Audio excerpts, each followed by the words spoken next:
The high torque mod motor from Electro & Co., a $350 in-house upgrade that requires nothing else, plug and play, drop in, and let the fun begin. This is my review of that motor, which is virtually indistinguishable twinsies with the Stalker, although it does not perform like the Stalker.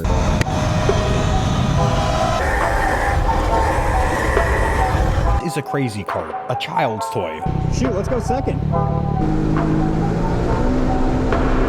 A quick disclaimer to my audience, this upgrade and the bike itself were not sent for review. I did pay. Point being, the bike was not sent for review. None of the parts or upgrades during the build. There is going to be an upcoming build video walking you through the process of making the bike look like this right out of the box to this, cream in your shorts. So starting with installation, it is very easy. I don't have any experience really working on electric bikes when it comes to controllers, motors, and batteries. Swapping. Super easy. The installation is literally dummy proof. Popping up on screen here is a verbatim snippet email I received. One of the bros over there at Electro & Co. One of the active ones that responds to the emails like freaking hecka fast. Speaking of hecka fast, the bike is now.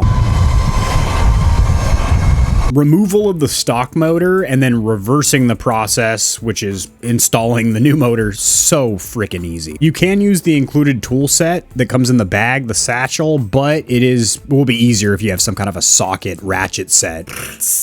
So I'm going to start with the cons because there is less of them and the internet loves negativity, so it's a twofer and I'm just going to go for it. The first one is a small cosmetic note. There is an overflow of silicone around the seam or edges of the motor. Before installing it, I did email the gang over there at Electro & Co. They responded super fast as they usually do and said, nothing to worry about. You're going to have a great time with that motor. Go schwack yourself silly. And I never see that bead of whatever the hell cream or jelly that is, silicone adhesive, but you do know it's there when you're installing the motor. This isn't a big con for me, but something to make note of. There is no upgrade in top speed or increase in kilowatt power. It's 8 kilowatts, 55 mile an hour top speed still. But Electro & Co. is very transparent about this. They say on the landing page for the product, hey, this is going to crack some cream in the low end, so to speak. It's going to pull a lot more torque, get you up to the top speed quicker, but no more top speed. That's not a big downside for me because every time I get up to that 53, 54,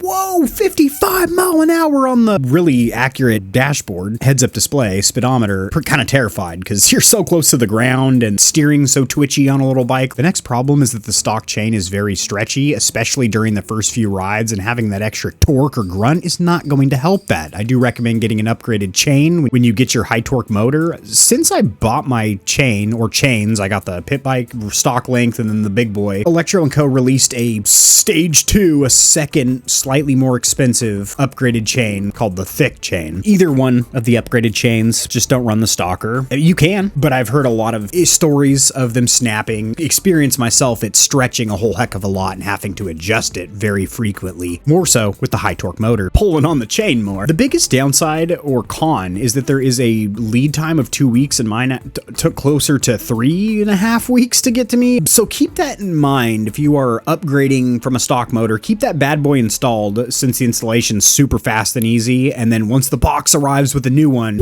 swap it. But don't I wouldn't really, it's not a laughing matter, I wouldn't uninstall the motor, your stock one, and then just wait for the new one to arrive and not have a rideable bike unless you have a second bike or a fleet of bikes or something like that. On to the pros, because there's way more of those. It produces a succulent sound. Slingshot engaged.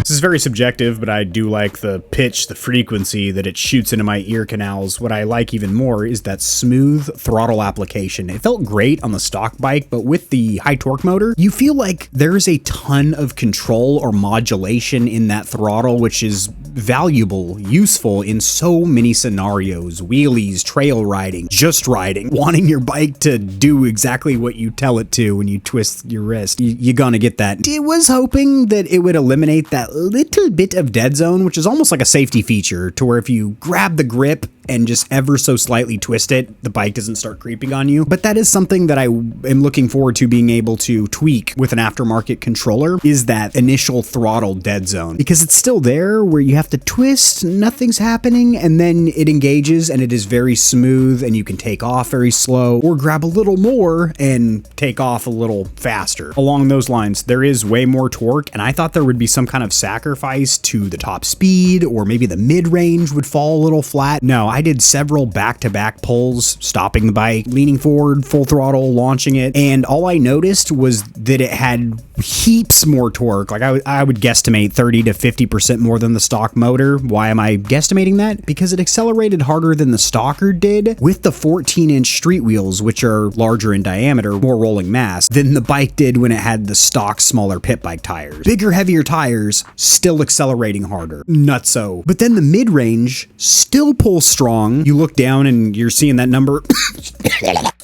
still creep up, and then you hit a top speed of 55 miles an hour. That's what I was able to hit at 180 pounds of meat. The motor obviously comes with the 4 required wires attached, but you also get a primary gear sprocket, so you don't need to take the step of swapping that from your stock motor. And the fact that you don't need a controller or battery upgrade, you just drop the sucker in, and it doesn't matter if you have the 60 volt light or the 72 volt heavy, you're still going to get a benefit with this motor. Huge perker benefit. Big old fat fatty over here. The motor runs cooler, so if you're in a hot climate, like I live in Florida here, so you're doing some street riding and you have the bike wide open, that's not a great scenario for electric motors, just keeping it near its top speed, 40, 50 miles an hour on a ride out or something. That'll heat the motor up a lot quicker than doing some tight technical trail riding where you're modulating around some 15 to 25 mile an hour twists and turns in a forest. With the stock motor, it didn't take long, maybe a couple hours, before the bike would start cutting power and then eventually cutting off completely. That has not happened a single time with the high torque motor, and if you want to unlock the full 30 Celsius degree higher thermal limit of this motor, then you can uninstall and send in your controller. Keep in mind your bike is non-operable during that time frame, and have your controller tuned with the tune service. Now keep in mind, if you have the 60 volt light, there's also a tune service up to 72 volt that you're gonna want to do if you upgraded battery, a 72 volt battery. And at that point, you're on the same powertrain as the OG heavy. The only difference with your bike, the suspension. If you're doing street riding and you're not a very heavy rider, probably won't even matter for you. Making the light, not a bad buy, my friend. The last pro is that the high torque motor does work with the light and the heavy, but also will work with the upcoming 11 kilowatt stage 1 controller upgrade, which I believe is called the Little Something or Little Bit. In Electro & Co.'s recent video where they were going over the 2 aftermarket controllers that'll be released in the near future that they're testing on their pitters over there, Brohammer did mention that the controller that they're currently working on, which is the one that'll be released first, go ahead and get your email notifications turned on, because those will probably sell out very quickly,